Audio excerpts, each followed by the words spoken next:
The Paddy Power Half Hour on Off the Ball. With Paddy Power, the greatest football partnership since Shearer and Owen.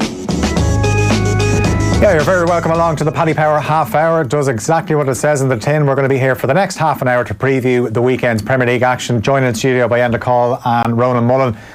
Good afternoon, lads. We'll get straight into it. First game tomorrow in just over 24 hours. 12:30 kick-off. Sheffield United and Liverpool. And Sheffield United going for this Merseyside double after winning last week against Everton. And Chris Wilder rested all his players for the League Cup. And he was asked about the visit of Liverpool. He said, the European champions are coming to Bramall Lane. And you could tell by his voice that he was looking forward to this. Have they any chance? No. No? Yeah. We'd be as well moving on to another game because Sheffield just don't have a chance in this one. Why not? Champions elect, he should have said. No. Champions elect. We'll talk about them after. I already called it 2 weeks ago. I don't know why we're even doing this. Liverpool, the title's over, Phil. It's not. 6 games in. All they have to do is navigate the rest of the 75% of the season and the title's theirs. Yeah. Just Navigate. ask Ward how that works. Navigate injury problems, a World Club Championship. Who knows what will happen? Yeah. Do you think the Liverpool players are going to get tired eventually? No, there's a winter break this year. That certainly helps. When I say a winter break, I think a week. Yeah. And it's in February, which Klopp obviously would have been used to when he was with Dortmund. And it's something he really struggled with, actually. When he came over to Liverpool, they really struggled in January. Their form would just fall off the cliff because they didn't have the energy. But he's got that all in gear now. But there is a fear factor about Liverpool now that there probably wasn't last year, in the sense that people know if they don't turn up with some sort of decent game plan, they're going to get an absolute tanking. And Wilder made the point himself that it could turn into 10 at the back, and he said it a little bit tongue-in-cheek, but you can actually see it tomorrow. It's going to be banks of 4 and trying to frustrate Liverpool. And there was a point early in the Klopp reign where that would have been an issue, because you'll remember 0-0 draws and frustration where they just couldn't break teams down and they were knocking balls into Benteke and it wasn't working, and they managed to turn it around. And in the last 12 months they've really turned the corner in that regard. Subtlety of movement in the front three for one, and even Fabinho, the delivery has improved no end. And Trent Alexander-Arnold, there are some doubts around his defensive capabilities, probably rightly so.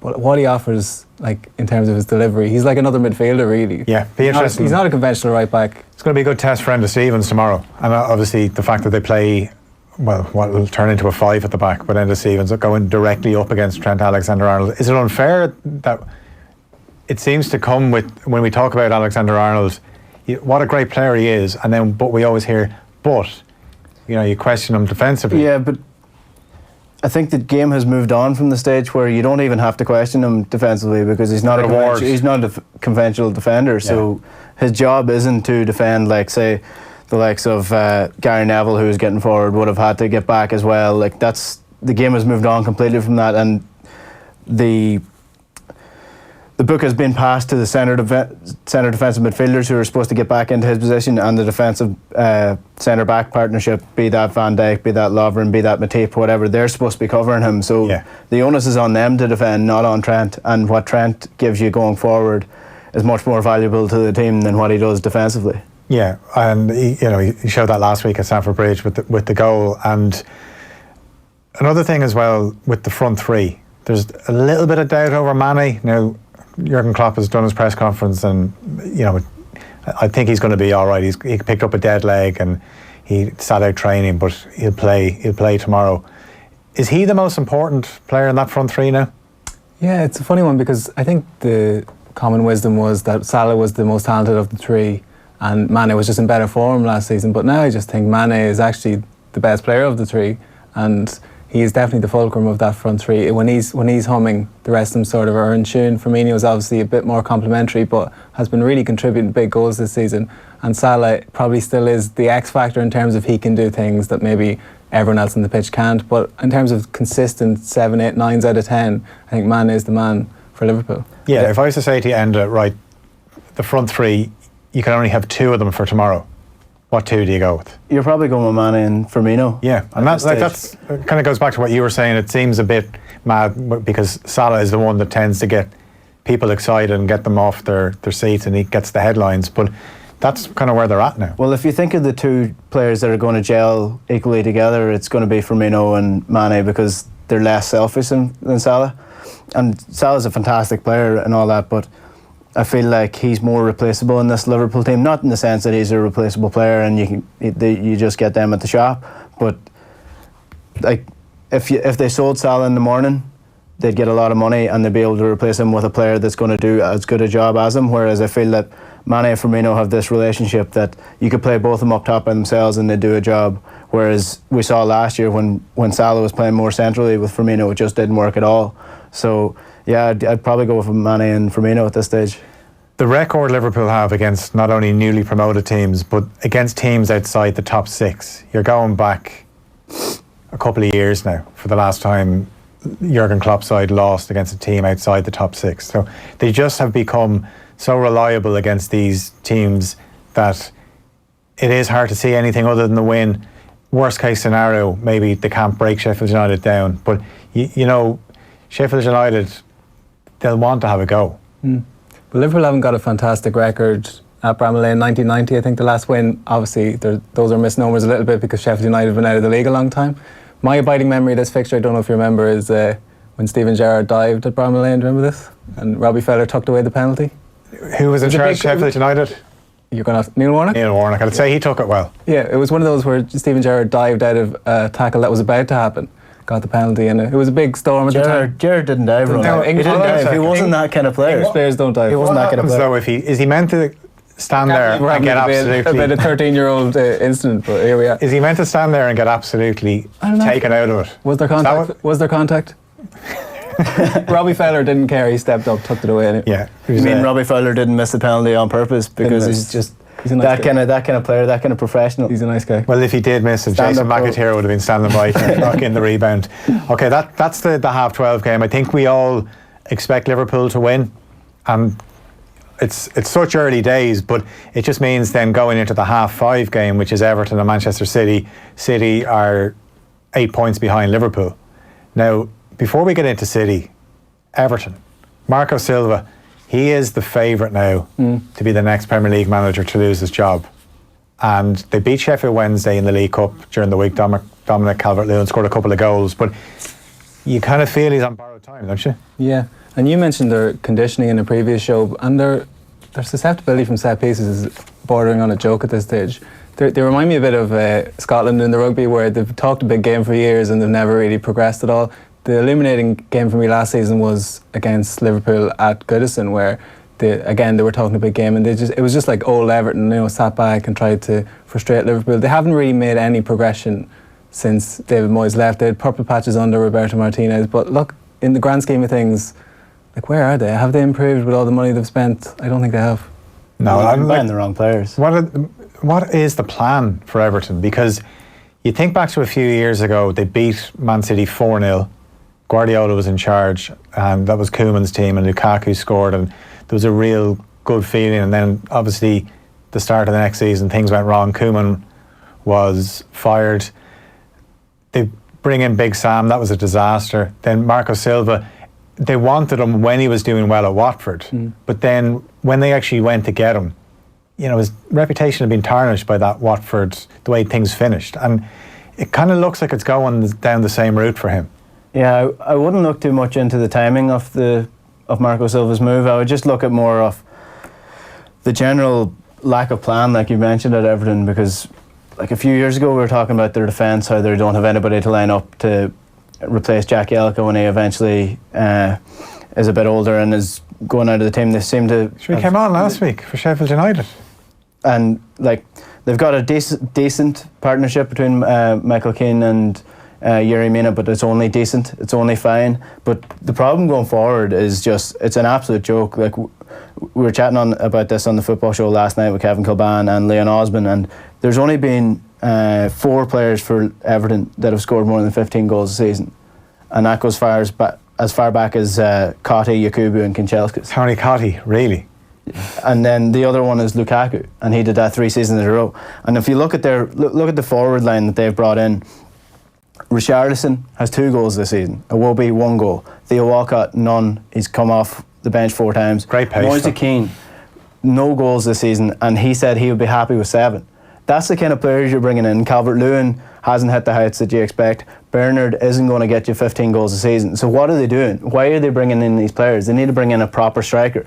And it's been a consistent problem at Everton over the last couple of years. I was looking at the signings of their forwards, and they're just buying players that have always been hot and cold and are never going to be consistent for you. They brought in Yannick Bolasie, Cenk Tosun, Klaassen, Enner Valencia, Nias, Aaron Lennon, Kevin Morales. That's the forward line they've brought in the last 4 years. Not a single one of them is going to get you over 20 goals a season. Remember Umar Nias didn't get a locker. Remember they didn't give him a locker. He got back in. He didn't deserve one. That was cruel. It was. But another issue they have, if you look, under Marco Silva, they've gone behind in 21 games. They haven't won any of them. They've only picked up 4 points, so they've lost 17 of those games. That would suggest that there's not much character in this team, that when the chips are down, they can dig out a result. Well, if you look at the team, there's no battlers in that team. They sold the last one. Seamus Coleman? Well, except for Seamus Coleman, fine Donegal man, Yeah. But if they sold the last one apart from him to PSG, and he's hit the heights. He's been brilliant, by the way. He's been absolutely phenomenal. And then, so who else do they have in the team that's going to pull the game up by the scruff of the neck and actually bring them into a battle? I don't think there's anybody in the midfield anyway, for sure. And in that forward line, you're not looking at anybody to get you a goal when you need one. So I don't know what the issue is. Yeah, actually, that midfield unit is a bit of a worry, Ronan, because Andre Gomez is injured at the moment. You're looking at Fabian Delph and Morgan Schneiderlin in midfield, and neither of them could cut it in Manchester, and no. Schneiderlin in particular. Fabian Delph, Leon Osmond made the point just on the character issue you raised there, that he is a good lad in the dressing room and he kind of gets everyone around him going, but in terms of star quality, everyone thought Gomez was going to be the solution. He started last season so well, and in the Liverpool Everton game at Anfield, he was phenomenal. Brilliant, yeah. And everyone thought he could be a top 4 player, but you've seen now the inconsistency and probably his little bit of a injury-prone tendency, that's why he's never really kicked on to the top level. But they are quite short now in midfield. Yeah, and I think with signing Keane from Juventus, we just know that there's potential there, but it seems like a bit of a risk to hang it all on a young player that's coming into the Premier League, never played in the Premier League, hasn't actually started that many games in Serie A. I said there is potential there, but it doesn't exactly help when he's not getting any game time. No, and you can't blame him for everything that's going on at Everton at the minute, but at the same time, you do have to question the transfer policy, because the last couple of years they've been looking at Calvert-Lewin to be their main man up front, and he's a young lad as well, and it's kind of like what's happening at Manchester United at the minute, where they're relying on these young players, inexperienced, not that physical, to drag them through these games. And if you don't have the star quality, say like an Mbappe or a Rashford, then these players aren't going to do it for you, especially when you're going up against some of the best players in the world, and especially when you're going up against a team like Man City. And midfield, we've mentioned how bad Everton are in midfield at the minute. Man City have the best midfield in the world at the minute, so they're really going to struggle this weekend. Before we get into Man City, we mentioned Seamus Coleman. He was taken off last week when they were chasing the game against Sheffield United. They brought on Walcott. Coleman was one of their better performers. Should he be worried though? Sidibe started in the League Cup during the week. He was brought in. He's actually looks like we know he's a very good player, but is Coleman going to be taken out of the team? He's the club captain. I don't think he is at this point. I think he's already cemented his stamp on the game, and he's been made club captain at the start of the season. But you can't really read too much into that. But I think if you look back at his form last year, he really started to pick it up coming the end of the season. And Marco Silva, I think, has identified Coleman as one of these players that he's going to need, that's going to actually, he's going to lead by example, and he's going to give you a 7 to 8 out of 10 performance week in, week out. But he's coming up against a really strong Man City forward line that could cause him some issues with pace. Like if you're looking at Sterling, getting in behind him, he could struggle with that. He struggled with Mane last year. So maybe Marco Silva might go for a little bit pacier with Sidibe at right back. But yeah. I think Seamus Coleman has cemented himself as a starter for this Everton team. I can't see him falling out anytime soon. How hot is the hot seat for Marco Silva? Does a bad result this weekend? That's what I'm wondering. I kind of felt that after last weekend, if they'd lost to Sheffield Wednesday I think, do we all expect them to lose tomorrow? I think, this is the nature of the defeat, really, isn't it? Yeah. So, they're not. I'd be very surprised if they lost 8-0 like Watford did last weekend. But if they were to be beaten 3 or 4-0, you can just see the fans streaming out of Goodison. They did last week, and there wasn't that many of them left when the full-time whistle went. But those that were left at Goodison Park, they let their feelings be known. They loud boos, and the worry was, and Chris Wilder said it after the game last week, Sheffield United weren't even good. They didn't have to be. He actually said he was disappointed with the performance. So if he's saying that, can you imagine what Marco Silva must be thinking about how his team played? Javi Gracia to replace him if he goes. Yeah. That's it's an Everton move, isn't it? Well, that's it. Like if they do get rid of Marco Silva, who goes in? But let's look at Man City. We know that Laporte is out, and people have talked about, can they survive without Laporte? Can they do it without Stones like Fernandinho and Otamendi? But the problem opposition teams are going to have is, can you get the ball off them to actually test them? Yeah, they were spectacular last weekend, and I think almost tongue-in-cheek we were talking about the Watford-Man City FA Cup final, and it might be a repeat of that, and they just blew that out of the water. They exceeded that, and when they're pouring at that level, no one's going to stop them realistically, and they're going to go to Goodison Park. In previous title chasing teams, maybe you go to grounds like Goodison Park and maybe try and keep it tight for the first 15 minutes. City don't do that. They just go play their game, and as you said, it's up to Everton. The initiative has to be with them to try and get the ball off City, and it's easier said than done. What would worry me though is that after the Norwich defeat, before going into that Watford game, Rodri was talking to the press, and he said that Norwich defeat really, really hurt the City team, and that they wanted to go out and destroy teams now. And then they went out and did that to Watford, so you'd worry about Everton as well. If Man City want to turn it on, they can turn it on, and they probably will. It seems like Norwich may have poked the bear and got them angry, and even watching the game last week, 5-0 up after 18 minutes, and they could have won by more than 8, you feel. And you feel that they could do that to a lot more teams. There's worse teams in the Premier League than Watford. Yeah, it's interesting because the thing that used to be thrown at Guardiola when he was in La Liga was, flat track bully, blowing away these teams that most casual football fans probably never heard of. But now he's come to England and they've done this routinely. They're just destroying decent teams. Like Watford put it up to Arsenal in a big way the previous week, so it's not as if they're nobodies. And as you said, there's going to be a lot more cannon fodder for them this season. Yeah, and Kevin De Bruyne is in unbelievable form. That was one of the best performances I've ever seen on a Premier League pitch. They've got the 2 Footballer of the Year, Premier League Footballer of the Year nominees probably in their team, so they're going to take some stopping, I think. Yeah, and just remember our football coverage is brought to you with thanks to Paddy Power. For information on responsible gambling, you can visit dunlewy.net. Manchester United and Arsenal. This was always a tasty fixture. It's on Monday, and you have to go back to 2006 for the last time Arsenal won a Premier League game at Old Trafford. Emmanuel Adebayor scored. A certain Ole Gunnar Solskjaer came on for United in the second half, and you're starting to wonder, how long is Solskjaer going to be in charge at United for? Well, it feels like 2006 since this was either of these sides actually competed for a league title. Yeah, this is a battle for 6th. That's what it is. That's what United and Arsenal have become. 4th, no? No. Well, I currently on league form and on squad depth and quality, I would have Leicester ahead of both these sides. Really?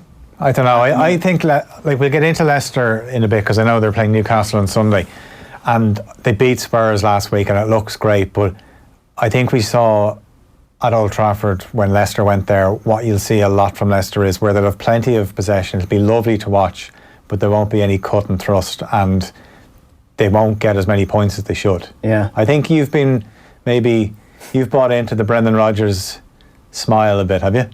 I wouldn't buy into that, man. No? Not after what he did to Celtic. But going back to United Arsenal, do you not think one of them is capable of finishing in the top 4? Sure, Liverpool and City are off in their own league. Spurs are hardly formidable at the moment. I probably was being harsh on Arsenal. In fairness to Arsenal, the difference between these two sides at the minute, even though neither of them have hit the heights of what they should, Arsenal have the guts of a squad still to come back, and a couple of them come back during the week there as well. 2 fullbacks, which are badly needed. They really need to tighten up that defence, and I think Kieran Tierney will do that as well as Bellerin, and Torreira came back as well. So you're looking at those 3 players as potential starters. Probably will be starters. Well, the big news is Granit Xhaka is the captain now. That is decided. So does that mean he starts every week? That's what would worry me about that decision. Because you're looking at that team and, like, unless he's changing the formation a little bit and he's not playing with 2 defensive midfielders, which I can't see happening. If he's going with 3, he's hardly going to go with Guendouzi, Torreira and Xhaka. Yeah. He didn't last season. So I think that Torreira and Guendouzi are the best option, but it's looking like it's going to be one or the other between Xhaka and Torreira. Is there too much emotion in there if you put Guendouzi and Torreira in there? To get their little terriers, the 2 of them. While when you mention that, I was watching Guendouzi last week, and he was almost crying. Like he was a very, very good performer, but he was almost crying on the pitch. And maybe you're right with that. Yeah, well, like I think eventually, I don't know how long he's going to be at Arsenal for, but there's certainly like the makings of a club captain there, because he certainly has. He kind of took the bull by the horns last week and got that penalty against Villa. Kieran Tierney, you know a lot about Kieran Tierney. What are Arsenal fans in for with this guy? Well, give him at least 6 months to get ready to get up. The season be over and get up to steam. But he's a ready-made captain. You said Guendouzi's a future captain of Arsenal. Kieran Tierney is a future captain of Arsenal as well. He's a ready-made captain. He's going to be the second best, if not the best, left back in the Premier League from Scotland. Last season when he was on form before the injury, I would have had him ahead of Robertson, even though he's playing in the Scottish League. He was still performing in the Champions League. He's brilliant getting forward, brilliant defensively, and he's a character. He actually scores goals though. That's probably where Robertson falls down a bit, where he doesn't score enough goals for the amount of time he spends in the opposition half. And the thing about Tierney is he's going to get compared to Robertson no matter what he does, but they're not the same player. Like, Tierney gets forward a bit. While Robertson likes to swing the ball in, Tierney's more of a cuts inside and bursts into the box and then gets the ball across the box. And I think he is a bit more about him tactically, in the sense of you could play Tierney right back and he wouldn't have an issue, whereas I think Robertson would struggle a bit more. You never see left footers playing right back. Just doesn't fit. It just never happens. No, and you always see the right and left footed centre backs, but you never see 2 left footed centre backs. It's just it's something against the left footers, and I don't know what it is. I think an old throwback to the rules where you could only have 3 foreign players in your team. Yeah. Manchester United, where do we start with them? I don't know. Just go back to your initial question about Solskjaer. Like, granted, he's probably high up that list that you mentioned about Marco Silva at this stage, but to what extent can he really be blamed? Like, I looked at that starting 11 against West Ham last weekend. I thought, what manager could get a tune out of those boys? Like, it used to be United always had adverse results over the years, even at their best. But it would have been a case of the keeper had to have an unbelievable game, and United have to miss loads of chances. Whereas now teams just know if they sit in, keep it tight, and then take their chances, it's a winnable game. And Pellegrini actually made that point before the game.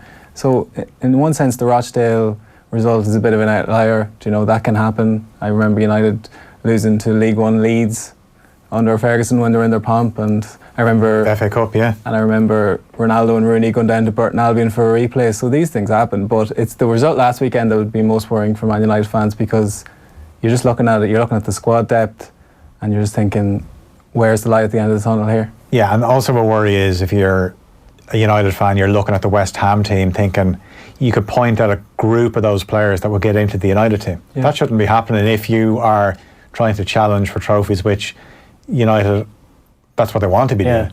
Well, we said it last week that there's certain United games now that you're looking at, and a few years ago you would have said, they're might be a difficult enough fixture, but they'll get through it. Whereas now there's very few fixtures, very few teams in the Premier League where you're thinking that United can go and get a result against. West Ham was one of them. The week before, I was actually surprised that United beat Leicester. Yeah. So it's a real issue for them at the minute, and one of the things that would worry me is their reliance on Mason Greenwood. And while it's great to see young players coming through. Is he left-footed or right-footed? I'm not really sure. He took the penalty with the right. Takes free kicks with his left foot, penalties with his right foot. What do you think of that, Phil? I was very impressed. It's one of the first things I noticed when I was watching the shootout the other night, because I'd seen his goal the week before against Astana, and he knocked it in with his weaker right foot. Yeah, I thought he was. I actually thought he was left-footed as well until. I think he is, though. He is, yeah. He just prefers taking penalties with his right foot, Enda. Well, I can get behind that. Yeah. Now I wonder, is that going to be the thing? But if he does miss a penalty with his right foot, then he'll get slated for that. But how do we see it going? Bear in mind, we don't know if Pogba's going to play. Rashford and Martial look like they'll miss out as well. Looks like Luke Shaw won't be available either. I think it'll definitely depend on how Arsenal start these games. They have a tendency to, if you look at the games against Tottenham, they start them at 100 miles an hour, but then you look at them against Liverpool or Man City, they kind of step back a bit. So if they go all out attack at the start of the game and cause United all sorts of trouble, I think they can definitely get a result here. But if they sit back and let United just do what they want to do at Old Trafford, we could be ended up with like a 1-1 stalemate that's just boring to watch. Yeah, well, I know Roy Keane is in the Sky studio on Monday, and every time he covers a game for them, United tend to play really badly. Now, he tends to cover a lot of the big games, so I wonder, maybe is that a sign of things to come on Monday night? Our Paddy Power special odds: will Manchester United beat Arsenal? Money back as a free bet on all markets if United win that game. And what odds, Paddy, as well, some of the specials to look at as well. Tottenham first half to end in a draw, 13-1. Aston Villa against Burnley over 4 corners each, that's 3-1. And Manchester United versus Arsenal under 1.5 goals is 4-1. I know we're coming towards the end, but just let's talk about some of the other fixtures. Chelsea and Tottenham are both in action at 3 o'clock tomorrow. Chelsea at home to Brighton, the new Brighton. Are they really that new? Well, we were talking about it off air, and they play a nicer football, but it's no better than what Chris Hughton was providing. Granted, Chris Hughton, if you're going into this Chelsea game, you're probably looking at him putting all backs against the wall and soaking up this Chelsea pressure. But is it better to go out and attack this Chelsea side and get beaten 3-0? Like, they beat Watford 3-0 away in the first game of the season, and everyone thought this is a new era of Graham Potter. Potter, more like Harry Potter. Yeah, that's what we're thinking, yeah. Great football, and they're going to go out and do this to every team. But since then, they've won one game. That was against Bristol Rovers in the League Cup. They've scored 5 goals, and 2 of them came against Bristol. Yeah. So they're still not scoring more goals than they were under Chris Hughton, despite playing this fantastic football that they're apparently playing. The only good thing about this Brighton side this year is that there's a couple of Irish players. Yeah, Connolly scored in that Bristol Rovers game. Was millimetres away from scoring against Newcastle. Chelsea haven't won a home game in the league under Frank Lampard. This could be just a game for them. Yeah, and so, look, what do you think of the progression under Lampard? Because obviously the transfer ban's been well documented, and we know the players that he has at his disposal. But the cries against Sarri last season got so big that he was basically shoved out the door. He ended up being quite happy with that, landed at Juventus. But have they improved? Have the Chelsea fans got reasons to be cheerful? It's like they're winning the PR battle. Yeah. Because they've got all these young players in their team now, but he needs a result here. He does, because they drew 2-2 with Sheffield United, a game they went 2-0 up in. They couldn't close it out. I was impressed with them in the second half against Liverpool, because they could have got an absolute hiding, 2-0 down at half time. But I think Liverpool were also quite happy to sit in, which suited Chelsea. But yeah, if they don't win this game, certainly you'd feel there's people will start going, how long can the PR spin keep going that this is great? Tottenham and Southampton, we don't really know what Southampton team will turn up, but Spurs, this is all just it's not unravelling, that's probably too strong a word, but it's a very strange start to the season for them. There's a bit of the boy who cried wolf about this one, I think, where Pochettino, there's been these sounds in previous seasons, but you never really read too much into it. I think this could be a turning point for them. I think he's on the brink from his own point of view, where he thinks, if I don't start getting my way a little bit more in terms of transfers or even team selection, I'm going to have to think about moving elsewhere, and there'll be plenty of takers for him. But from a Tottenham point of view, he mentioned fragments in the dressing room. That's a no-no, that's a bad sign. And it's interesting to see what he's getting at there. That'll probably come to the fore as we go along. Yep. Speaking of Everton signings, Dele Alli, 2 years' time. Yeah, he's going down that route as well. Again, we haven't got to look into it, but Leicester Newcastle, it's 4:30 on Sunday. It's the commentary game on News Talk. It's Stephen Doyle and Brian Kerr. The Dublin duo will be there. I'll be disappointed if there's not plenty of music references in that one. That is pretty much it. It's half an hour done and dusted. The Paddy Power half hour. and have a great weekend. Enjoy the football, and it's a gamble responsibly, and we will be back next week. The Paddy Power Half Hour on Off the Ball. With Paddy Power, the greatest football partnership since Jeff and Heskey.